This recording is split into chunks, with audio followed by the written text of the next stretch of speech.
I am Venkatraman. I am speaking on behalf of Nandini Consultancy Center, a firm of chemical engineers and chemical business consultants based at Chennai and Singapore. I have a pleasure in extending warm welcome to this interesting webinar today. This webinar is being organized in the context of the forthcoming Global Climate Meet, COP28, that will be taking place in United Arab Emirates.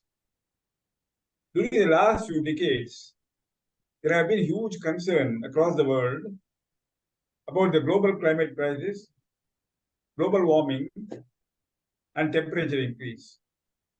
Because of these temperature increase and global warming, several adverse impacts are already now being seen around the world, and conditions have become so bad right now that recently the United Nations Secretary General has made a statement that the world is moving towards temperature rise of 2.5 degrees centigrade to 2.9 degrees centigrade, which is the warning signal. Now, United Nations have been organizing annual global climate conference ever since the year 1995. Now the COP28 that is going to take place shortly in UAE. In spite of so many number of conferences that have been organized, so many pledges that have been made, so many targets that have been announced, so many strategies that have been worked out, the ground reality is temperature is not dropping down, it is only increasing. Does it mean that all the efforts to reduce the global temperature so far have failed? Does it also mean that the emission limits given by these various countries are not being adhered to or could not be adhered to? This is a subject that we are going to discuss today on global climate crisis. What is the cause for it? What is the effect? And what is the solution? Having said this, now let us look into how the global temperature has been behaving in the last few centuries. In the year 1880, the global average temperature was 13.8 degrees centigrade. Now I need to explain what is the global average surface temperature. As we all know, temperature is not uniform all over the world on a given day. For example, if temperature in New Delhi is 30 degrees centigrade today, same temperature in London may be at 12 degrees centigrade on the same day, and maybe 40 degrees centigrade somewhere in some African country. Even within India, whereas the temperature in Delhi is 20 degrees centigrade, it could be only 20 degrees centigrade in Chennai, and maybe even 10 degrees centigrade in Darjeeling. In view of these conditions, a global average surface temperature has been arrived at. That is what I mean when I say that the global average surface temperature in 1880 was 13.8 degrees centigrade. This global temperature has been steadily increasing. And now in the year 2023, it has reached as high as 15.3 degrees centigrade. Now, between 1880 and 1970, the global temperature has been rising at an average level of 0.3 degrees centigrade every decade. From 1970 onwards, the global temperature has been increasing at rate of around 0.8 degrees centigrade, 0.13 degrees centigrade. In the last 40 years, after the 1970, the global temperature has been rising at a level of 0.8 degrees centigrade per decade. Now, in the present year, October 23 is said to be one of the warmest years that the world has seen. And the temperature in the year 2023 has now reached 15.3 degrees centigrade. This is the reason why the United Nations Secretary General has said that the temperature is reaching the warning limits. In other words, he has warned the nation that something has to be done necessarily to reduce the global warming level. Having seen this, Now let us look into what is the adverse impact of the global climate change. These adverse impacts are many. For example, drought conditions. Now, not only drought conditions are happening, they're also getting prolonged. Then you also have tropical storms frequently being reported, causing huge level of flood in different parts of the world. As surface temperature is rising, there is less snowpack in the mountain ranges, and you find the snow are melting and causing floods. Sea level is increasing. Glacier is tending to melt now. Now, given this particular picture, particularly the sea level rising, it is threatening the coastal communities and other ecosystems. So this is the real concern, matter of concern. You can't allow this temperature rise to continue any longer. Having seen this, now let us look into what is causing this temperature rise. Now there are two reasons, can be divided into two stages. One is what we call as natural causes. Secondly, what we call as man-made causes. In the case of the natural cause, there are occurrences like volcano. When the volcano happens, it throws out heat around the world, total dust, variety of issues. For example, in the year 1991, in Philippines, a volcano took place when thousands of tons of gases went into the atmosphere. This is a very dangerous trend. Further, ocean currents are also causing temperature rise. As we all know, on the total Earth surface, 71% is occupied by the sea. And we all know again that sea absorbs the heat 2 times more than what Earth absorbs. When sea absorbs so much of heat, the wave current that goes, it spreads the heat around the world. This is a problem. Because of these problems, several climate changes happen. Examples include the El Nino event in the Pacific Ocean. So these are the two natural causes which we cannot prevent. It's beyond control. Now let us look into what are the man-made causes that is contributing to the global temperature rise. This is something which we should be able to control. Now, as far as these man-made causes are concerned, one is the emission of greenhouse gases. Greenhouse gas represents carbon dioxide, sulfur dioxide, nitrous oxide, chlorofluorocarbon gases, what we call as CFC, and methane. Now, coal is burned, when crude oil is burned, when natural gas is burned, inevitably there arise sulfur dioxide, nitrous oxide, and methane emission takes place. Now, when the natural gas is transported from one region to another, or stored or used, methane emission takes place in natural gas. Further, methane emission also takes place from the livestock, which is almost uncontrollable. Apart from this, the greenhouse gases, such as fluorinated gas, though are emitted in small quantity, they are much more heat-trapping gases, much more dangerous.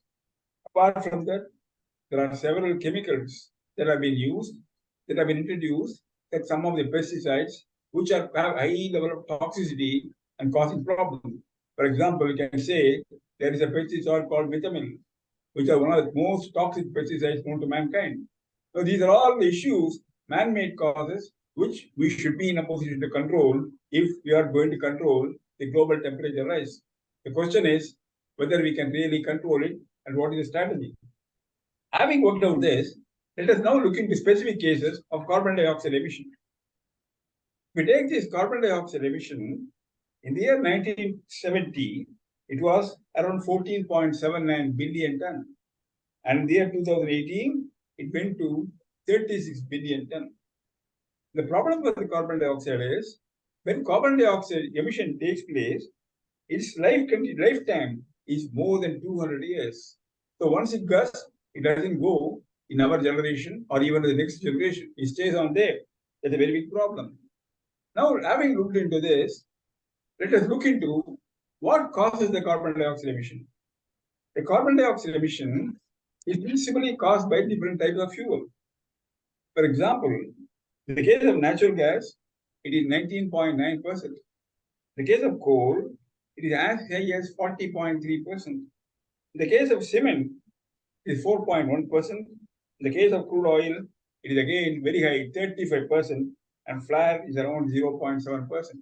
So what is important to note here is when carbon dioxide emission has been brought down, obviously the fossil fuel consumption and production and consumption have to be significantly brought down.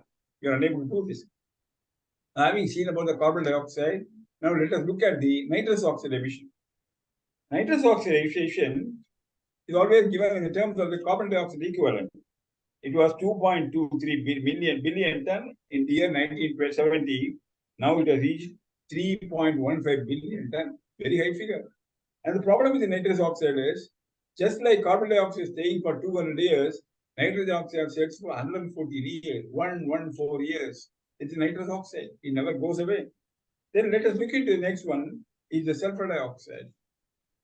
In the case of the sulfur dioxide, it was around 20.9 million ton in 1900. Now it reached, in 2010, it reached 97 million ton. And presently, it is somewhere around more than 113 million tons. The sulfur dioxide, unlike carbon dioxide and nitrous oxide, does not stay in the atmosphere for a long time. It stays only for a few days. But the adverse impact is very severe. It causes human health problems, breathing problems, congestions, and so on. Now, let us look at this next issue is, let us look at this methane emission. Before that, let us look into the fluorinated gases. The fluorinated gases is what we call as a CFC. Example of hydrofluorocarbons, perfluorocarbons, and so on. These fluorinated gases are largely used in the refrigerator, in air conditioning, and all this. The quantity use of these fluorinated gases is not much higher. It's not high. But at the same time, their global warming potential is very high compared to carbon dioxide, so they have been necessarily limited. Some steps have been taken by the global climate conferences to curb the use of the fluorinated gas. Some of the projects like hydrofluorocarbon for CFC have been banned. HCFC like R32, some restrictions have been recently imposed, but still we have a long way to go. The problem in all this is, what is the substitution? If you ask R30 to go, then what is the alternative is going to come? Do you have an equivalent for that? And what is the technology? What is the availability? The question. Now we look at the lifetime of this, this fluorocarbon, in the case of this HCFC, it stays up to 270 years. There are some fluorocarbon which is said to stay for 7,500 years. So that is the permanent. That's why it becomes very, very dangerous. Now let us look into what we call the methane emission. As I told you earlier, methane emission takes place when natural gas is stored or transported or used. Then methane emission also comes from the livestock. What is the way to control the livestock emitting the methane? There is no way of controlling it. Now, the lifetime of this methane gas is 12 years. This is comparatively low compared to the carbon dioxide. But the problem with the methane gas is the gas absorbing capability. In greenhouse gas absorbing capability of methane is much higher than the carbon dioxide. This also has to be necessarily controlled and brought down. Now, having seen all these kind of things, now let us look into the picture, what we call as acid rain. What is acid rain? Acid rain is something when the noxious gases like sulfur dioxide, carbon dioxide, nitrous oxide are emitted to the atmosphere, they stay there and then get deposited on the snow, get mixed with the water, and then net result is they got acid rain. So acid, what is happening is the feasibility of the rain becoming acidic. This is not a very, very dangerous trend. Then finally, there is one more problem. This acid rain, which are deposited on this form of dry gas, rain, snow, or must, or log, there is no way of getting out of them. They have to necessarily fall down. They have to necessarily get with the rain. So the adverse impact on all this, if you see, they're all very closely having an impact on the human life conditions, animal life conditions, health effects of humans, and global temperature warming rising. So this is the scenario Now here it is. Now one more problem who is causing this global climate warming is you and me. We have just seen about the reasons for this global temperature rising. We also saw the adverse impacts of the global warming, including what we call as the acid rain. Now, looking into the contributors for the global warming, we saw several contributors like use of crude oil, natural gas, and then use of variety of chlorofluorocarbons, and so on. Another big contributor for the global warming is you and me, both of us, and many people together, the population. As every human being now breathes around 2.3 pounds of carbon dioxide every day. This may vary between individuals depending on the place they live and their physical body conditions and all this. But 2.3 pounds per day is the carbon dioxide emitted by the individuals. Now, given the huge global population, it will seem that human beings contributed to global warming. In the last global conferences that have taken place over several years from 1995 onwards, this aspect of the human beings causing global warming have not been highlighted or focused so far. This is very unfortunate. Let us look into this population issue. In the year 1900, the global population was 1650 million. It rose to 2520 million in the year 1950, 1950. In other words, between the period 1900 and 1950, the global population has increased by 0.85%. Then in the subsequent years, beyond this period, the global population has continued to rise. In the year 1960, the global population was 3,322 million, 3032 million.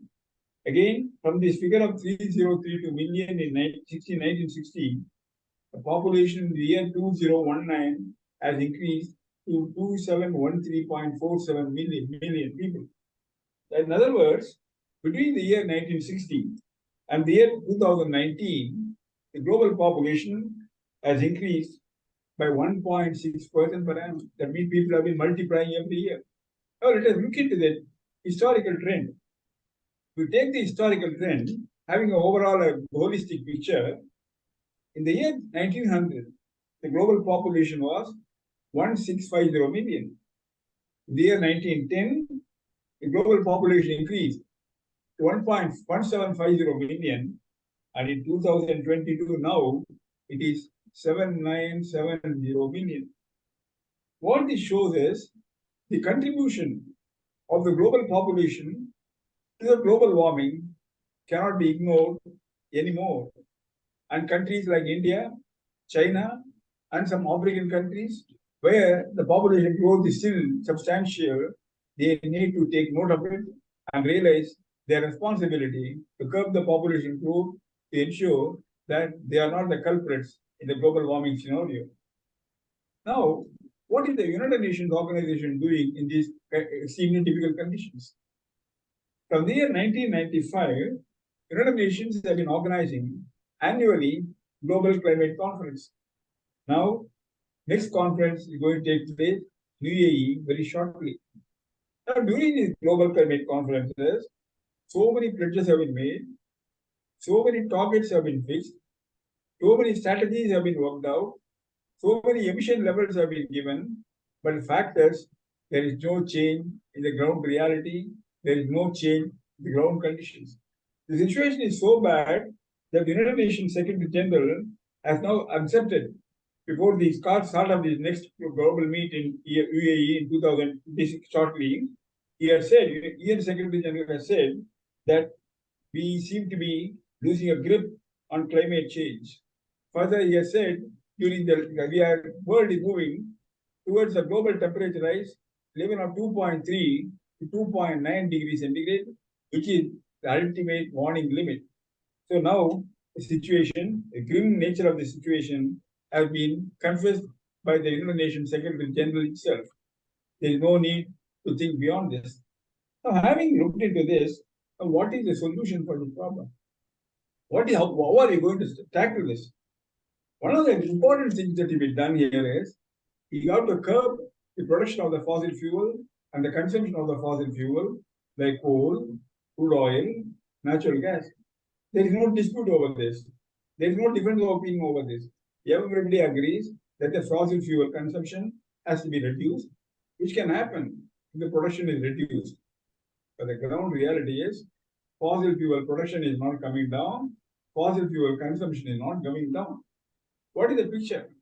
The real reason is, in spite of this so many emission limits that have been given, so much of tall talk being carried out about the curbing this production of fossil fuel, the last year, as on January 2023, 20 countries in the world have announced more than one coal-based power projects using coal, fossil fuel.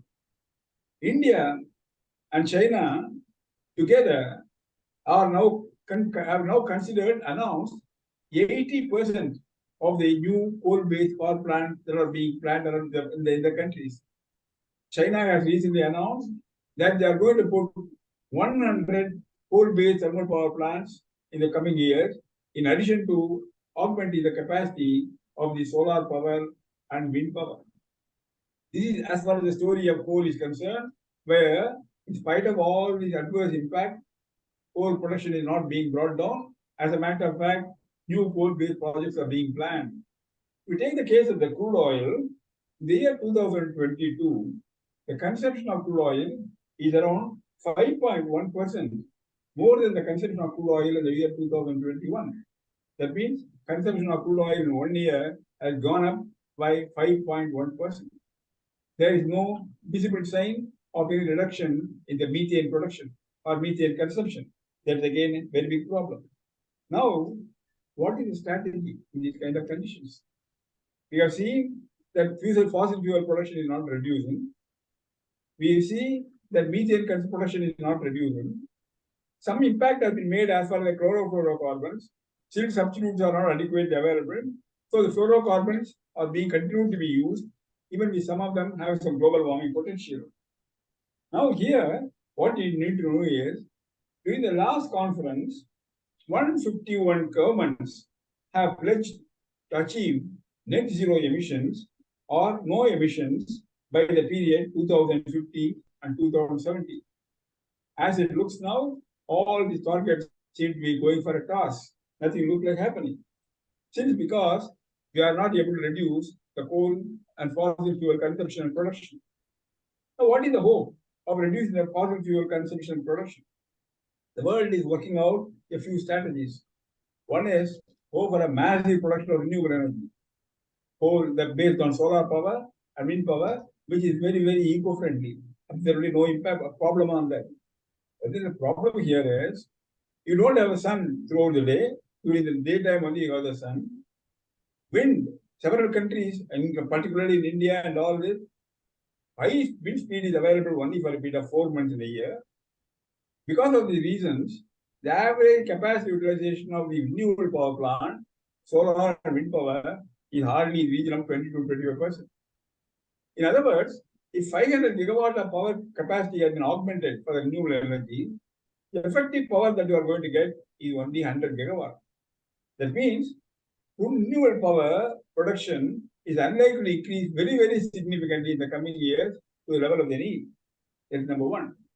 Second strategy that is being thought about is going for massive production of hydrogen. Hydrogen, as you know, there are green hydrogen, there are brown hydrogen, there are gray hydrogen coming from different sources.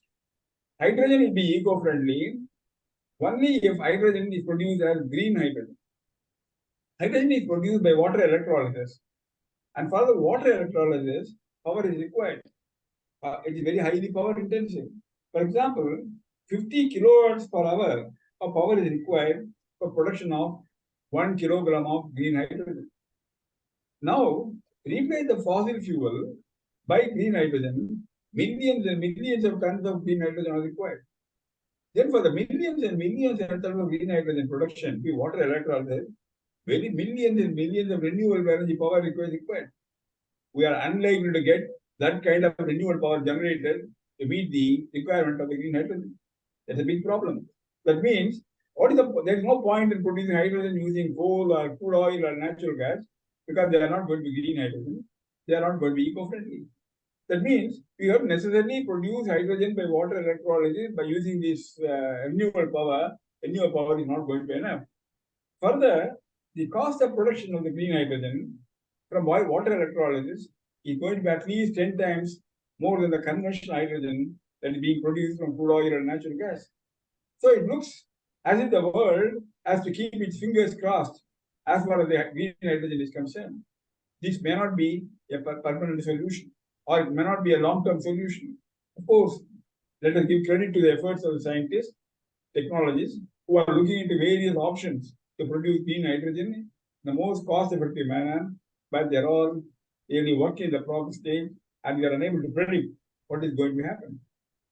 Another source is, of course, the nuclear power. Nuclear power is very eco-friendly, and capacity utilization of nuclear power plant is around 90%, as against coal-based power plants of capacity utilization around 60%, and renewable energy plant of capacity utilization around 25%. And nuclear power absolutely eco-friendly. Then what is the problem with nuclear power? After some recent accidents in the nuclear power plants, and then the waste generated by the nuclear power plant, such as uranium milk tailings, spent use reactor fuel, other radioactive waste and all this, there is a lot of opposition around the world by environmentalists to set up new nuclear power plants. So this is also seems to be, I won't say it's a non-starter, this also seems to be a thing where it is not going to work to a level of the requirement to replace the fossil fuel. Then what is the solution? Solution is afforestation. As we know, forest, trees and all this absorb CO2, release oxygen. Again, the story is very disappointing here. As we all know, Amazon forest is the largest rain-fed forest in the world. And what is happening here, Amazon forest? Amazon forest is expected to provide 20% of the world requirement of oxygen. That is the figure. But what has happened? During the last 50 years, 1/5 of the area of Amazon forest has been lost due to human habitation, due to a variety of other reasons, and misuse of the forest. That means the afforestation is also not going on as much as expected. There are afforestation taking place, small way, but having destroyed a huge forest like Amazon forest, of which 1/5 of the forest area has been given up. Now, the hope of afforestation to reduce the impact of the fossil fuel in the world is very, very minimal. That means we are coming to a situation where there seems to be no way out at all.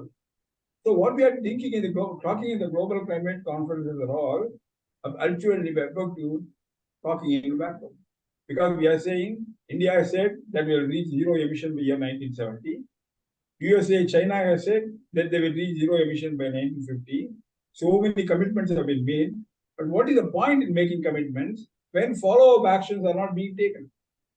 Now, when fossil fuel consumption is increasing, we all know it is bad, including the countries which are using it. But what is the option for them? There's no viable option. When human beings progress, energy is required. For energy generation, fossil fuel is required. Or alternative source of energy has to come.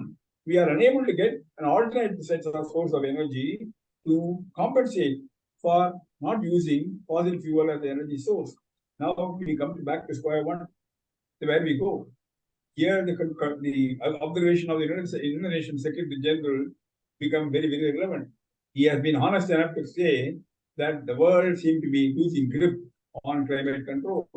Again, he has been very honest enough to announce that world temperature is increasing by 2.3 to 2.9 degrees centigrade, which is the ultimate warning signal for the world. Now here, I don't know what they are going to talk during the forthcoming conference, what kind of promises are going to be made. what are the pledges that are going to be announced, what are the emissions that will be fixed. But the ground reality is fossil production is not coming down. There is no way of reducing the fossil fuel production, mainly because there are no alternative options or equally viable options are available. This is the basic question that we need to accept, confess, and see what we do. So one way of solution here is to go for reduction in the population growth. That is one question, gradual reduction of population growth. Second option is reduce the demand for energy. If we reduce the demand for energy, obviously demand for fossil fuel will come down. And how to reduce the demand for energy? Demand for energy can be reduced only by lesser population. That means ultimately the ball is in the court of the world today to reduce the human population. Now, having seen this, now let us hear Mr. Swaminathan Venkatraman. Mr. Swaminathan is now the director of Nandini Consultancy, Singapore. Let us hear Mr. Swaminathan. Thank you, Mr. Venkatraman, for the very educative presentation. I think you've laid very clearly that we are in a very critical state in the world, in the sense that we are at the risk of causing permanent damage to the environment around us. I think we are very close to that kind of a situation. I think that's a kind of grim scenario that that we are in under right now. As you have stated, I think since the 1970s, the pace of emissions has increased substantially, and the rate of emissions has directly resulted in the climate effects that we have been observing for the last couple of decades. This year, 2023, has been the hottest year, and 2022 was the hottest year before, and 2021 before that, and so on. So basically, every year is hotter than the previous year, and that's the kind of climate effect that that we are actually seeing. In spite of all the efforts that the world is putting in, the emissions of 2022 was higher than the emissions of 2021, and so on. So we are nowhere close to reversing the emissions scenario that we need to do. Maybe the rate of emissions is decreasing with the kind of efforts that are being put in, but still the fossil fuel emissions are only increasing every year. You know, we are getting closer, as United Nations has said in a recent report, that the 1.5 degrees is temperature rise above the pre-industrial era is the aspirational goal, while the hard goal in order to prevent permanent climate damage is a 2-degree rise in temperature. This year has had 86 days where the average global temperature has been above 1.5 degrees. That leads us to conclude that we are very close to reaching a level of 1.5 degrees, and that the goal of limiting the climate, the temperature rise to 1.5 may actually be very, very challenging, or maybe even impossible at the current pace of emissions that we have.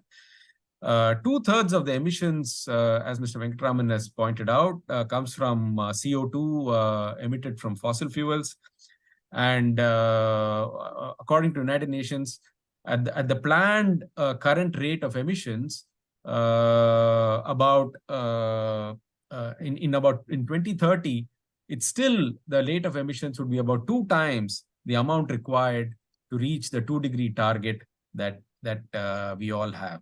So there is a very, very sharp challenge that we have to do actions immediately. And the current pace of climate emissions are actually a serious danger to our climate goals. The different countries are at different pace of climate goals.